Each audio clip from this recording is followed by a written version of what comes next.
Hi, it's day 3 of the jam plan.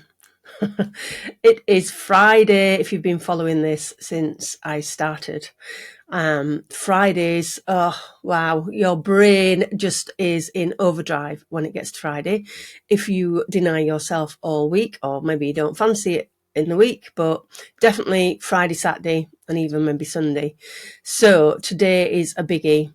And I'm going to talk about cravings because there's 2 different types of cravings. There's the physical type of craving where when alcohol actually leaves your system, you crave for more alcohol. And I did mention yesterday, it usually takes about 72 hours for your system to process the alcohol.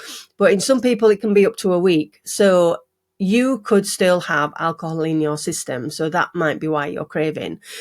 Other reason for cravings is the mental and emotional side of cravings. I was certainly an emotional drinker. If I'd had a rubbish day, I'd drink. If I'd had a great day, I'd drink. If something had happened where I needed to celebrate, I would drink. If it was the dog's birthday and we don't even have a dog, I would drink. Any excuse to have a drink. It was emotional with me. So what I want to do is I want to talk about the battle that's going on inside your head, because what's happening is it's called cognitive dissonance. Your subconscious is saying to you, we need to drink. We need to drink. We always drink on a Friday. This is what happens at the weekend, Carol. We always drink on a Friday. Why are we not drinking? And your logical brain is saying, no, we're not drinking today. We're actually taking January off, or we're cutting back, or whatever is you've decided you're doing during January. So you've got this absolute constant battle going on in your head, and that alcohol monster, as I call it, whispering in your ear, just never blooming shuts up. Now, willpower, you're probably still surviving on willpower, white knuckling your way through January. Doesn't achieve anything in my eyes. It doesn't say anything about you. It just says, yeah, you can go a month without drinking. So what? What's changed? Because you just go straight back into your old habits. Well, the jam plan that I'm doing is actually going to give you some food for thought and some thinking around why you drink, and give you some tools and skills on how to get through January with that knowledge, which is power, and obviously putting it into practice. If you don't put these very short clips into practice, then you can guarantee you'll be surviving on willpower, and you may well cave. You might not, which is great, but it's good that you're here. It's good that you're listening. It shows that you really want to make some changes around your drinking patterns, which is fantastic. So let me talk through a craving. A craving is like a wave. It comes in, it crests, and then it drops and starts to disappear. Now, generally, each craving lasts for about 20 minutes. And there's a thought process to this craving. And what I want you to do is I want you to recognize these steps. Now, these steps are from a book called Alcohol Explained by William Porter. If you want to do some reading around dry January, then I would highly recommend that you can actually look him up online. It's alcoholexplained.com, and he's got a very you can actually read the first 5 chapters for free on his website, and also he's got some like mini little courses that you can do that are really cheap, round about, I think last time I looked it was 42 quid, and they're bite-sized little bits of information that taken from his 2 books, Alcohol Explained and Alcohol Explained 2, the books, and he's just condensed them right down into tiny little easy modules to digest. So, and if you're a veteran listening to this, it's actually half price. It's only, I think, 21 quid when I looked into it, because I'm a veteran. So if you're ex-service, because William used to be a paratrooper. So look him up, and I would highly recommend it. But he talks about cravings in this way. The thought enters your head. So if you are aware, and be aware that that thought pops in. So it's Friday, that thought will pop in. Oh, I always have that glass of wine on a Friday night, or I always going down the pub, or whatever it is you do, because your brain recognizes that routine. So recognize the thought when it pops in. Now, it's crucial as to what you do with this thought. You start to fantasize if you leave it, if you distract yourself and say to this thought and have a conversation with it, which is what I spoke about on day one, is I'm not drinking, it's dry January, or look in the mirror, talk yourself through it, whatever your routine is. Don't entertain it.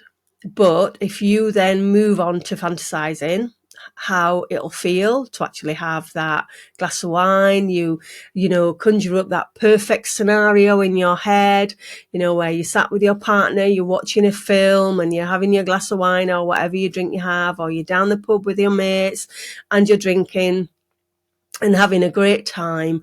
If you start fantasizing about having a drink, beware. Now, at this point, it is only a thought in your head. It is not reality. It's just a thought. Then you start considering, if you let yourself go further down into that spiral of that craving, you will then consider the possibility. And that changes at that point from thinking about it as in a thought to possibly, you know, considering actually having a drink. Now, this is where we're on dodgy ground, because if you've got from the thought to fantasizing and not cut it off, you are now in step 3, which is, yeah, I really could do with a drink, actually. I've had a really rough day, or I've had a stressful day, or do you know what? It's my birthday, or whatever the event is.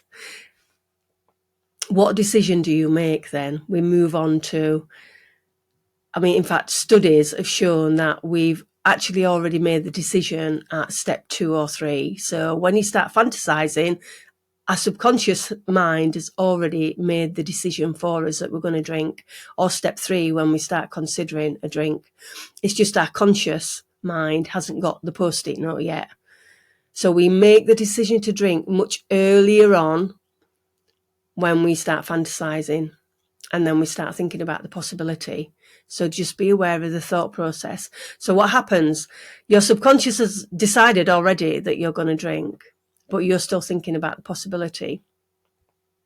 Then what happens is we start to think of all the reasons why we should have a drink, all the excuses. Now, my excuse would be, if I decided that I wasn't drinking, I would ring my daughter up and I would say, "Hi, Lucy, do you fancy going out for some lunch?" Over the weekend when she was off work. Because I knew that if we went out for lunch, that I could have a nice cold glass of white wine. Excuses. You will think of 1,001 excuses, because that's what your brain will do, because your subconscious is used to having alcohol. If you've been drinking regularly for long enough, it already knows the triggers, it already knows the thought patterns, it's already got you sussed. And your brain will be like a little toddler having a major tantrum because it wants a drink.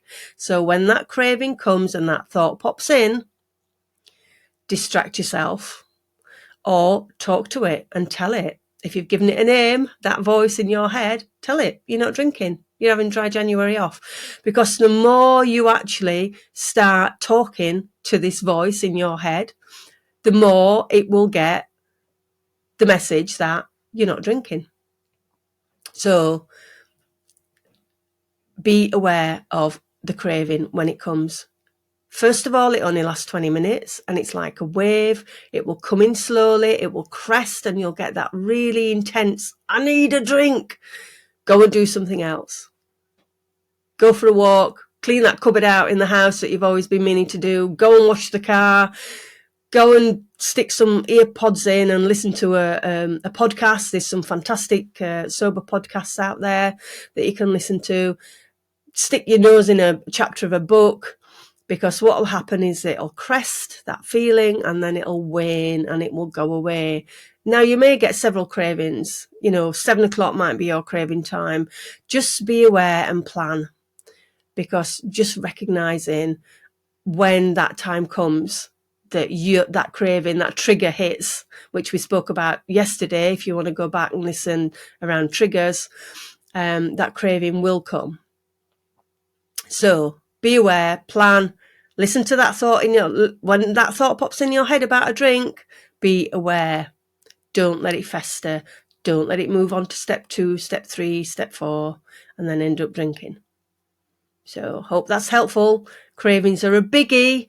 And again, I'm available. If you want to DM me or you want to send me a message, look in the show notes. I'm more than happy to ping you some advice and support back. I just want you to, take this knowledge on board and just get through January.